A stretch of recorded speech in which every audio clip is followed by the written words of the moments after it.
All right, what's up, guys? I hope you're doing well.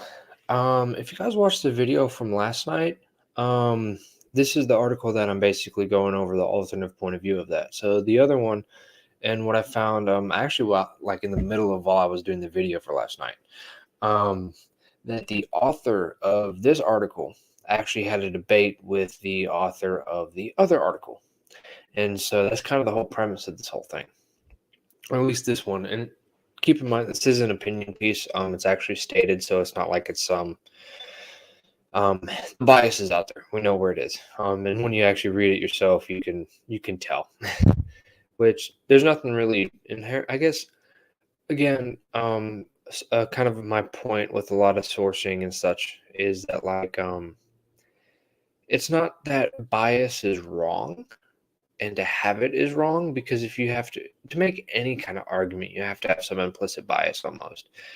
And so, or you can't entirely get rid of it. The point is being aware of it, and then going from there. You have to be aware of the bias that's within the sources and stuff. You can't ignore it and pretend it's not there. But anyways, we'll get straight into the screen share and go over this one. Go here. This one. Okay, so let's jostle some bones. The title of this one is The False Promise of Renewable Energy. And this is written by John Stossel. Okay, and so basically the whole point, yeah. So now countries that embrace renewables are so desperate for power that they eagerly import coal, the worst polluter of all. And I did a video on this last week, I believe, with Germany, and I think he actually brings this up in this article as well. But Germany, because of all the things that have been going on with their energy supply, yeah, that leaves Germans so short of power that Germans are now desperate to buy fossil fuels from Russia. Even worse, pollution-wise, high pollution coal now tops wind as Germany's biggest electricity source. Wow. Um, so basically, and I think Germany also closed down, I think, 3 of their nuclear plants. And so that's another option that they kind of shot themselves in the foot, possibly. Um, but, and this kind of goes on one of my points that I've been bringing up recently. It's like you need energy. It doesn't matter where you get it from, especially if you want people to survive and the standard of living not to drop so much. You have to have energy. You need energy for this stuff. It doesn't matter where it really comes from. And keep in mind, we're just talking about electricity. You can have other forms of energy too. It's just this is the electricity that goes through your house, so you can turn on the light and run your dishwasher and stuff like that. That's what we're talking about, because that's really what people care about anyway. To hear kind of an interesting point of view on this, look up Art Berman. Um, from my knowledge, he was in the oil industry for a long time. I think that's basically his life's work. But he's also like a huge advocate for green energy, from what I've heard from of it, at least. And he brings up some very interesting points. Um, and I like him a lot because I've always kind of, whenever I listen to someone, when I see that they're very open to alternate points of view, I'm very interested in what they have to say, even if I disagree with them. Almost especially if I disagree with them, because that means that one, if they are open to alternate points of view, that means they're kind of doing the same thing as me in terms of like they're trying to truly understand it. So it's like I want to know why they have a different point of view than me, so that I can truly understand where they're coming from, and then I'm more educated on it. I can make a better decision, and kind of having this like actual like productive discussion, right? Which actually leads to to production of something, right? It actually leads to something happening. But anyways, um, so he also brings up the point that I highlighted with green energy, right? Because during this debate that he had with Johanna Newman, um, is that she said apparently that saying renewables are not yet powered, are not yet powering our utility grid is like critiquing a 2-year-old for not being able to run a marathon. And then he's like a 2-year-old. He's like renewables have been subsidized for 40 years, so that's kind of an illegitimate argument. And I don't know if this is her direct response or if this was just further, but how we spend our taxes ought to be a reflection of our values, right? And so, okay. And main reason I highlighted this next part, where it says, yes, I suppose we do, right? Because she says Americans love renewable energy. And so he says, yes. His response to that, at least in here, was, yes, I suppose we do. We like the idea of it. I put solar panels on my roof. I'd be a sucker not to. Massachusetts takes money from other state residents to give me a tax break on solar panels. So this is where I was going in on the previous renewable energy article from last night, with tax incentives and how you can get people to actually follow stuff. Because when you incentivize people to do it, if if that's the most beneficial option for them, they will do it, regardless of if they believe it or not. To an extent, there's kind of a push and pull there, right? Because some people obviously, like, if they don't believe they'll do something, you have to incentivize. Like, if someone, in this case, if someone doesn't believe in like renewable energy, or not in this specific case, as in like I'm putting kind of an opinion upon the author here. I'm saying like in a hypothetical case, right? So if a person doesn't believe that like putting solar panels on the roof will do anything, but if you incentivize them so much that doing so by actually putting um, solar panels on their roof um, would be so advantageous for them for other reasons, they'll still do it. Um, Most likely, unless they're just very dogmatic about it. And that's one of the things I always talk about is not a good thing, is being so dogmatic you have or completely closed to alternate points of view. That's rather pointless and doesn't and rarely leads to good things. Um, if you're so dogmatic you can't have an intelligent conversation about it, about whatever this topic may be, it's just not productive. Um, yeah. And so basically had the whole argument on, whether or not wind and solar is viable because you don't have, apparently she said that when the sun goes down, the wind picks up during the night. And so when you can't use solar in the morning or in the day, you'll use wind at night. And that's not always true because the wind blows for different reasons than the sun shines, right? So they're not really correlated. And he makes that point. Okay, and then basically bringing up the argument of batteries to hold energy for weeks, but those don't exist apparently.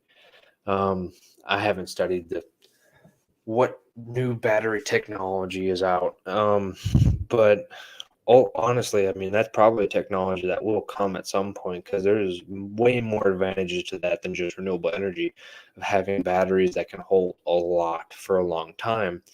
But from my understanding, the actual physics behind it, that's very, very hard to do.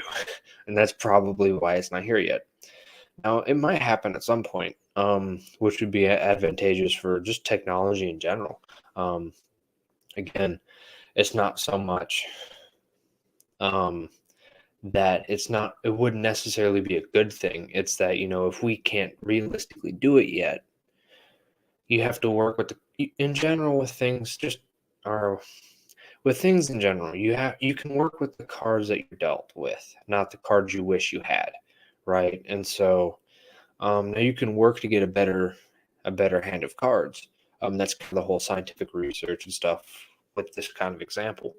Um, but yeah, so and then he said something in the bottom. So if climate change becomes a serious problem, fossil fuels reduce its harm by making us more. Oh wow. So even if climate change becomes a serious problem, fossil fuels reduce its harm by making us prosperous enough to afford protection against the climate. I think that kind of defeats the purpose of the climate change argument. So I'm not really making a statement on the arguments themselves on like which one's more accurate or whatever. It's kind of putting the two arguments together, like making the two arguments, so like climate change or no climate change or whatever, and kind of making them butt heads and talking about the merit of the argument themselves, not necessarily whether or not they're true. Um, I don't know. I just wanted to highlight this one and kind of talk about it a bit because I feel like, it seems like this is a very kind of an introductory phrase to if climate change gets worse, right? If it's a thing, not saying it's not, I'm just saying according to this argument, then basically fossil fuels help reduce that. Like it reduces the harm it does to us, right? Um, but I think the whole argument about climate change is that fossil fuels are what's creating it in general.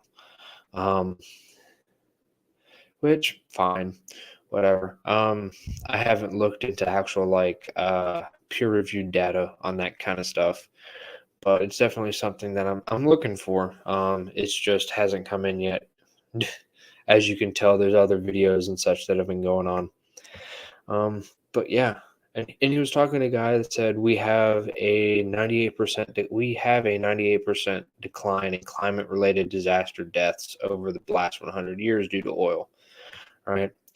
Um, and it says here, global warming is a threat. Limiting fossil fuels now without a capable alternative will make it even harder to deal with the effects. Right. So there's that too. And this goes a lot along the lines of what I've kind of been saying with like limiting fossil fuels, right? Is like not that inherently that's a bad thing, but that you need to transition to it at least relatively smoothly. Because if you have just some like drop, if the amount of energy that the world can use drops 50% in like a week, there are some serious consequences to that because that means almost no transportation, at least relative to what it used to, or used to be. And then everything else that fossil fuels are used in takes a hit. Um, it's like the whole thing with this stuff is a lot more of a network effect than people think. And so what originally comes to mind is with food, with natural gas and propane, right? A lot of people don't know. Yes, you use natural gas and you use oil and stuff to transport food around, but it's also used in the actual production of food. So like specifically with like grains and stuff, what comes to mind is that you have to dry like wheat and different grains. It can't go into storage wet because then it just molds and you can't eat it. It needs to dry out first before you can store it for any long-term thing. You have to preserve it somehow, at least to my understanding. And so basically, or one of the problems with that is that a lot of the places in the world that are major grain producers don't have the infrastructure or don't have access as easy as they don't have as easy access to natural gas than other places do, right? Due to just their location. Um, so they don't have access to the pipelines, and liquefied natural gas is relatively hard to transport. Um, so basically, they choose to use propane because it's easier to use to dry the grains and stuff. And so if you don't have enough propane, they can't dry the wheat, which means that the amount of wheat they can produce that can actually be consumed tanks drastically. And this is just one example.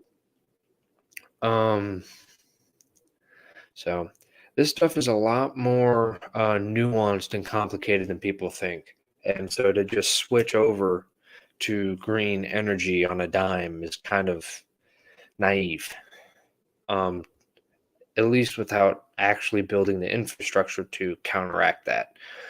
But yeah, and this is the article I was talking about. John Strassel.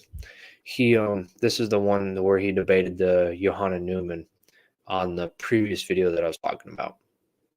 But yeah, definitely an opinion piece, but something interesting to think about and just kind of talk about in general.